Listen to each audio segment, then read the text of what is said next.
Welcome back. Another stream. Double digits. A couple of double digit milestones today.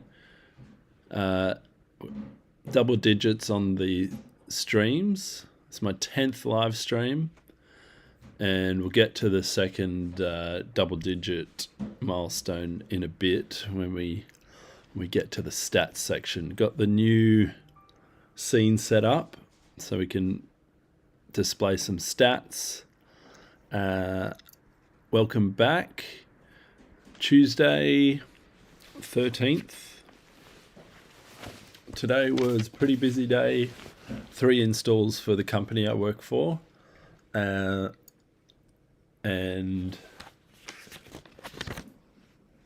that was pretty good. Had a big long day today.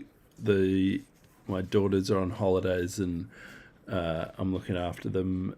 So I had some parental duties after work. So just jumping on now. But I think this actually does seem to be 9 o'clock. It seems to be a pretty good time to get this done. Kind of wrap the day up after everything's done through the day. Now, I was gonna jump on to. Hang on, let's have a look here.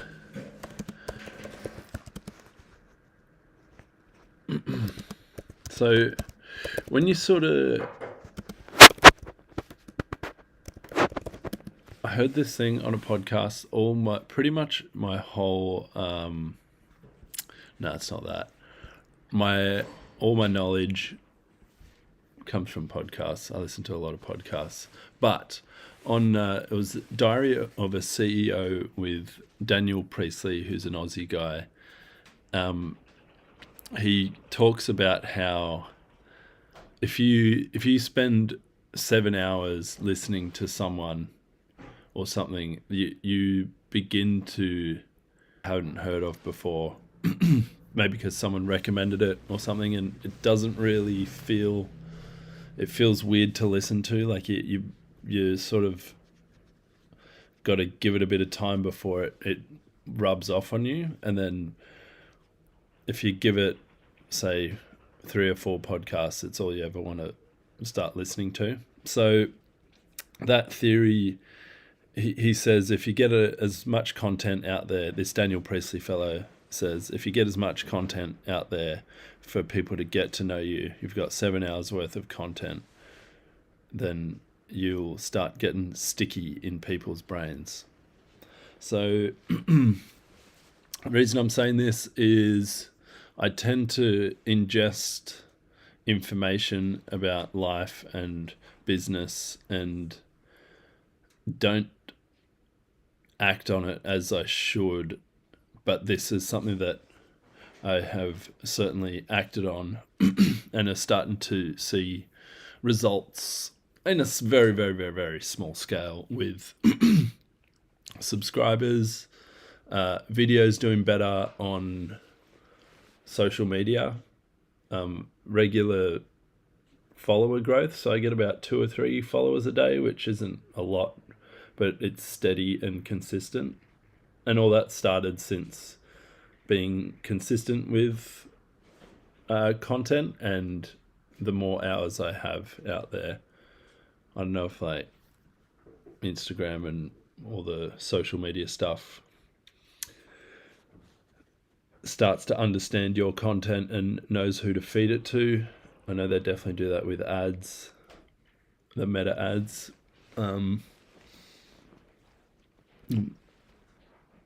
The more information you give it, the smarter it becomes. So yeah, I guess this is real time implementing advice that I get from things I listen to and seeing results. So that's good. That's definitely a bonus. This will be another short and sweet one for this time of the evening, 9:47 right now. I'm pretty tired, but let's get on to Actually, I'll run through what I did today. Um, Installed Thermin 32, uh, just to remove and replace straight swap. It was simple as easy peasy. Did a Dux 125. Now, actually, this might be a bit of an interesting sales lesson.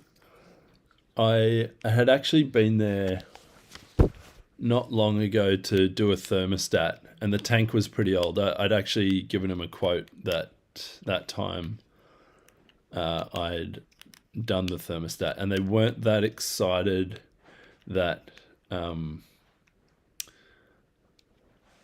So I'd gone for the thermostat.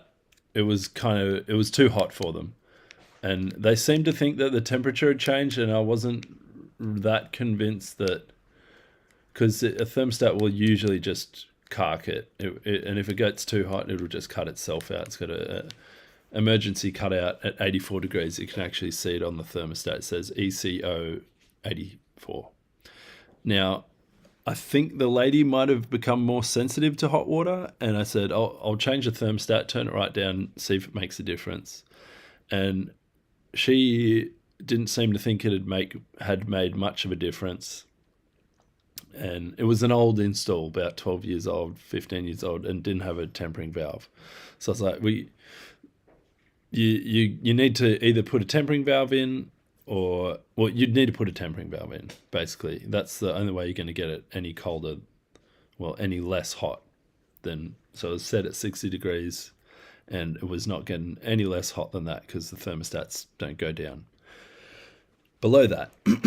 Anyway, basically it was a bit of a can of worms, where you put the tempering valve on a 15-year-old tank, spend X amount of dollars, and you're stuck with a 15-year-old tank that's in an awkward position.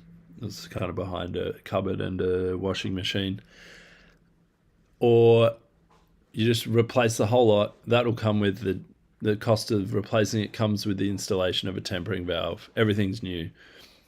And so it was quite easy to upsell the job to an install,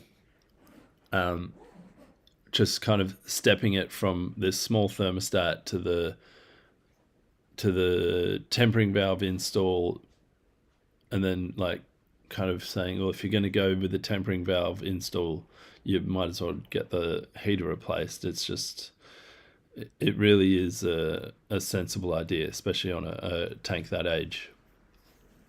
Anyway, started off, she wasn't that impressed, and the more we talked about it, I could see that she just really wanted to solve a. She didn't want to have to worry about it, basically, and if you just listen to what problem that your customer wants to solve, and then lay it out logically, they'll almost always see what you're trying to explain to them. I don't know if that really makes sense, but basically show them that you understand what their problem is, and tell them how to solve it. And they'll